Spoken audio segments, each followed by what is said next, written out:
adakah kerajaan ni dijangka ataupun perlu mempertimbangkan untuk mengukuhkan lagi bantuan tunai ni kepada rakyat dalam keadaan kerajaan sekarang kekurangan mungkin kekurangan dana tu untuk membantu? Saya rasa pada pandangan saya sangat perlu untuk diteruskan dalam suasana yang mana masyarakat rakyat sangat memerlukan bantuan kerana untuk meneruskan kelangsungan hidup. Ini bukan soalnya macam nak bantu tak bantu. Memang kena bantu. Dalam keadaan mereka ni telah dibuang kerja. Mereka ni tidak ada sumber pendapatan yang tetap.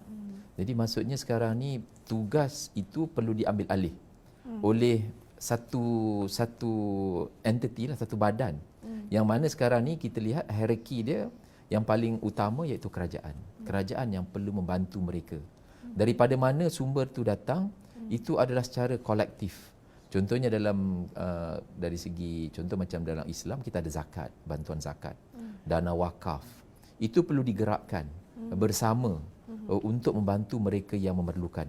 Koordinasi itu perlu ditambah baik supaya golongan yang tersasar ni akan mereka yang memerlukan ni mendapat apa yang mereka perlukan.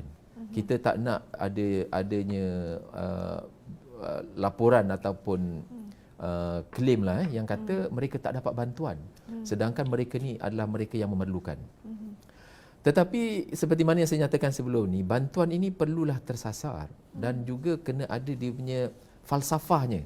Bukan setakat macam kita sukakan anak kita, kita bagi duit banyak-banyak, maka kita akan hancurkan kehidupan dia, spoil dia lah. Perlu beri mereka betul-betul memerlukan memerlukan dan kena ada maksudnya satu mekanisme supaya mereka anggap bantuan ni perlu ada dia punya apa yang kerajaan perlu in return.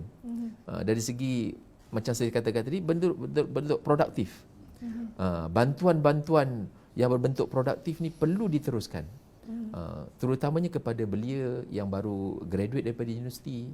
Okay? Untuk mereka ni melangsungkan kehidupan mereka pada masa yang sama untuk meningkatkan kemahiran. Contohnya bantuan untuk mendaftarkan syarikat. Itu perlu dan mungkin mereka tak tahu macam nak daftar sedangkan proses pendaftaran syarikat ni sangat senang. Dan memerlukan modal yang sangat sedikit tapi pendedahan tu mungkin tak ada. Dan macam mana untuk memulakan perniagaan? Perniagaan platform yang banyak sekarang ni contoh macam online platform. Tapi maksudnya macam mana mereka nak mulakan tu kena ada bantuan. Untuk meneruskan kelangsungan ni.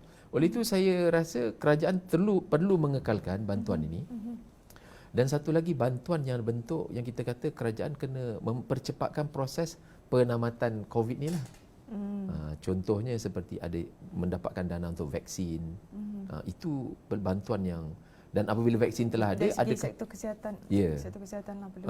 Maksudnya adakah nanti boleh diberi kepada semua orang secara percuma ataupun bagaimana? Jadi mungkin mereka yang tersasar lah saya kata. Maksudnya bersasar. Maksudnya mereka yang memerlukan perlu diberi keutamaan dan diberi secara percuma vaksin ini. Betul.